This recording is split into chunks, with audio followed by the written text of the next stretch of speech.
இன்றைக்கி நாம் பார்க்க போகிறது பேபிகார்னை வச்சு ஒரு சூப்பரான சைட் டிஷ் தான்.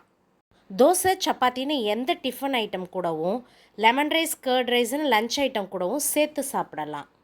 வாங்க இந்த ரெசிபி எப்படி செய்கிறதுன்னு பார்க்கலாம். ஃபஸ்ட்டு ஒரு பவுலில் உப்பு, மஞ்சத்தூள், சோம்புத்தூள், 2 ஸ்பூன் மைதா, 1 ஸ்பூன் கார்ன்ஃப்ளவர், 1 ஸ்பூன் அரிசி மாவு, மிளகாய்த்தூள், கரம் மசாலா எல்லாத்தையும் 1 by 1 ஆட் பண்ணிக்கலாம்.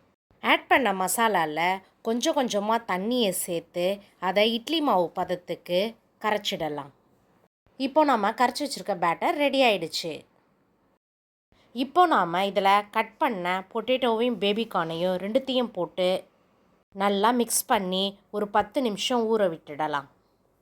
இதில் கலருக்காக நம்ம காஷ்மீரி மிளகாத்தூளும் சேர்த்துக்கலாம். ஒரு 10 மினிட்ஸ்க்கு அப்புறம் நாம் ஒரு பேனில் எண்ணெயை ஊற்றி சூடு பண்ணிடலாம். நான் இன்றைக்கி ஷாலோ ஃப்ரை தான் பண்ண போகிறேன். நீங்கள் இதை டீப் ஃப்ரையும் பண்ணிக்கலாம்.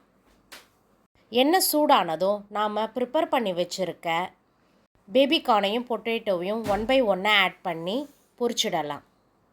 இந்த மாதிரி ஈஸியான ரெசிபீஸ்க்கு மகாமாரியன் தமிழ் குக்கிங் சேனலை சப்ஸ்கிரைப் பண்ணி சப்போர்ட் பண்ணுங்கள் ஃப்ரெண்ட்ஸ்.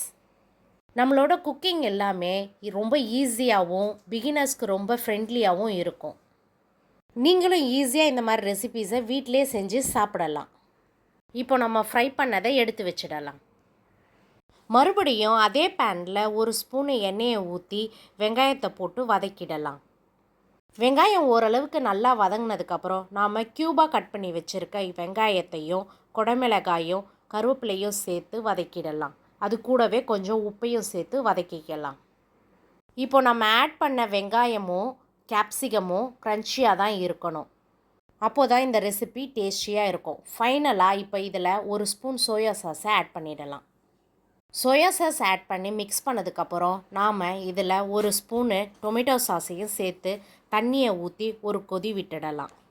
டின்னருக்கு சப்பாத்தி கூட இந்த ரெசிபி சூப்பர் காம்பினேஷனாக இருக்கும். நீங்களும் கட்டாயமாக ட்ரை பண்ணி பாருங்கள். டேஸ்ட்டு அட்டகாசமாக இருக்கும்.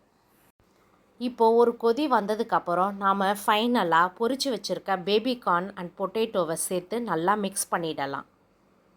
எல்லாத்துலேயும் அந்த சாஸ் மிக்ஸ் ஆகிற மாதிரி நாம் கிளறி விடலாம். ஃபைனலாக இதில் கொஞ்சம் புளிப்பு டேஸ்ட்டுக்காக நாம் லெமனை பிழிஞ்சிடலாம். கொத்தமல்லி சேர்த்து கார்னிஷ் பண்ணால் சூப்பரான பேபிகார்ன் அண்ட் உருளைக்கிழங்கு மசாலா ரெடி. Thank you all. பாய்.